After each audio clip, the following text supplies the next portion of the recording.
Bonjour, aujourd'hui nouveau chapitre, le contrôle de la procréation. Les premières traces de contraception datent de la Haute-Égypte. De nombreuses pratiques tout au long de l'histoire ont eu pour but de favoriser ou d'empêcher la reproduction. Il semble donc que de tout temps les humains aient cherché à contrôler leur propre reproduction. Ceci nous amène à la problématique suivante. Comment l'homme peut-il influer ou contrôler sa propre reproduction? Grand 1, généralité. Dans les moyens ayant pour but de limiter la reproduction, on va distinguer deux types de moyens ayant chacun des objectifs différents. Ainsi, la contraception a pour but d'empêcher la fécondation et va donc regrouper toutes les techniques visant à empêcher la rencontre des gamètes, c'est-à-dire empêcher la fécondation. La contragestion, de son côté, a pour but d'empêcher la nidation, c'est-à-dire d'empêcher la fixation de la cellule œuf dans la paroi de l'utérus qu'on appelle également endomètre. Les moyens médicaux visant à aider les couples atteints d'infertilité afin de procréer sont regroupés sous l'appellation de PMA pour procréation médicalement assistée. Grand 2. Les moyens visant à limiter la procréation. On va distinguer un grand nombre de moyens visant à limiter le nombre de naissances. Ces moyens sont classés ici en moyens hormonaux et non hormonaux. Petit 1. Les moyens hormonaux. Le préservatif, masculin ou féminin, est un tube de latex qui permet d'empêcher le sperme d'être déposé dans le vagin.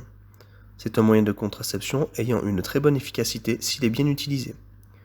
C'est également le seul moyen de contraception qui protège contre les infections sexuellement transmissibles.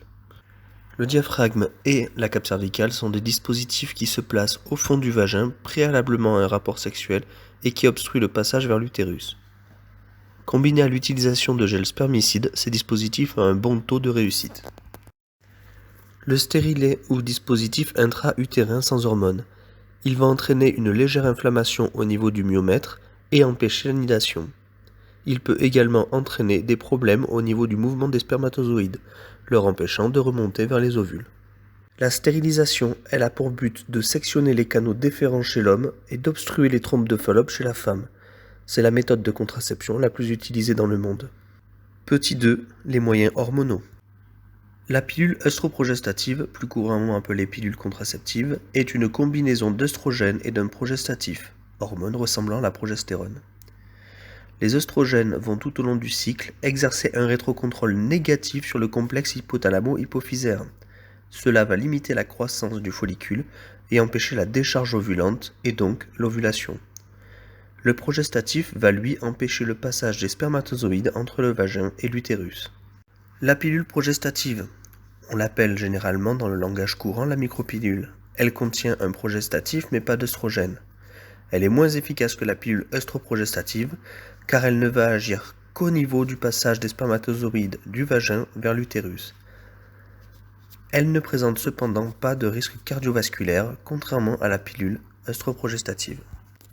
La pilule du lendemain, elle est composée d'une forte concentration d'hormones qui vont empêcher l'ovulation si elle n'a pas eu lieu et la nidation s'il y a déjà eu fécondation. Son efficacité peut aller jusqu'à 3 jours après un rapport sexuel non protégé.